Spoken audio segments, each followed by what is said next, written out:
Hi guys, welcome back to another mini vlog. So welcome back no. It's been like 1 month na siguro di ako nag-update. So we're back.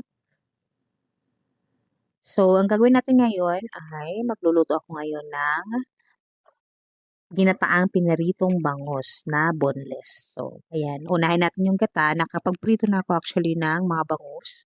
Ayan, unahin natin yung gata. Ilulutuin lang natin yan. Ito yung kakang gata. Ito talaga yung purong gata. So, ayan. So, ilalagay na natin yung ating sibuyas at saka yung ating bawang. So, ito lang yung available sa bahay. So, ito lang ilalagay ko. Maganda lagyan nyo ng luya para pampatanggal ng lansa. So, ayan. Haluhaluin lang natin yan. And then, maglalagay na rin ako dyan ng siling green.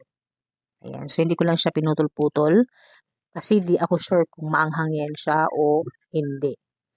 So, ayan, i-mix-mix lang natin yan guys. And then, papakuluan lang natin yan. And then, mag-a-add na rin ako dyan ng mga pampalasa.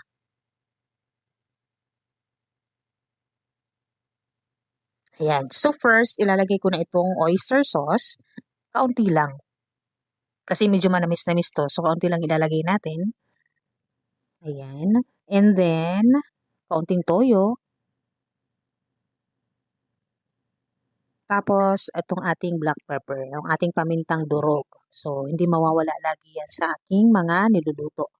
Tapos, lagyan natin ng kaunting suka din para hindi mapanis yung ating mga niluluto. Ito yung technique.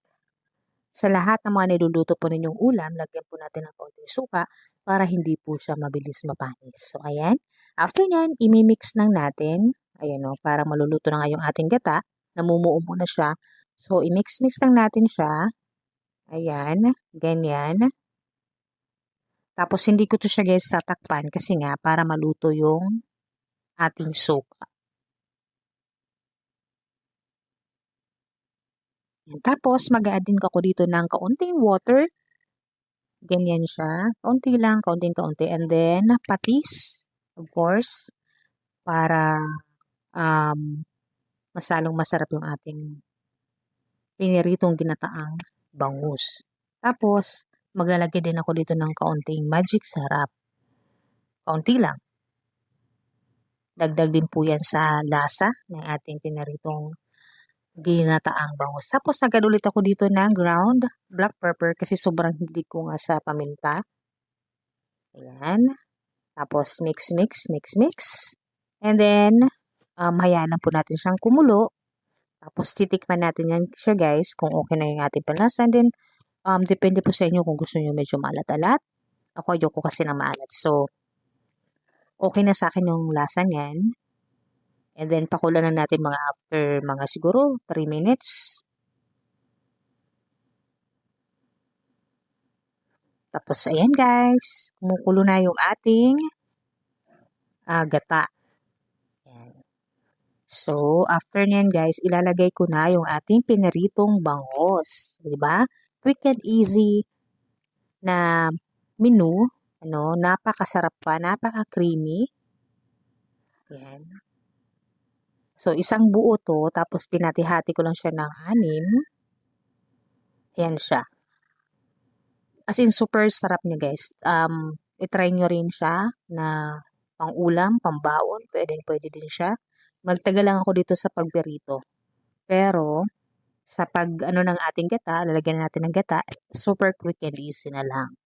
So, ayan. Babalik na rin lang natin to para at least manuot talaga yung sauce ng ating ginataang pritong bangus. Diba? So, usually din, nagluluto ako nito na may gata is ano naman, pinaksiw na tilapia. Pero this time, itry ko naman natin yung pinaritong bangus sa gata. Diba? Itsura pa lang, super sarap na. Then, after nyan guys, maglalagay na tayo ng ating gulay. Importante yung gulay para mas talong masarap and masustansya. Ito po yung ating pechay. Isang ano lang yan siya, isang balot, isang tali. Ayan. Medyo mahal yung ating pechay ngayon. So, ayan. Tapos din ako maglalagay ng water dyan. Tatakpan ko lang dyan kasi nagtutubig din yan yung ating pechay. Then, there you go. Okay na yung ating ginataang pritong bangus. Ayan. Boneless to siya guys ha. Dapat boneless. Tapos maglalagay lang ako dyan ng another green na sili. Hinati-hati ko yan pang garnish lang. So, ayan. So, that's it guys. I hope magaya nyo rin tong aking niluto for today. Super sarap niya guys. As in, nakakagana ng pagkain. Marami kang makakain na kanin. Ayan. Pwede din pong pang baon sa work at sa mga chikitings. Ayan. So, ano lang po yan ha. Optional lang po kung gusto nyo ng maanghang. Pwede din po hindi. Pwede din po maanghang. So, ayan.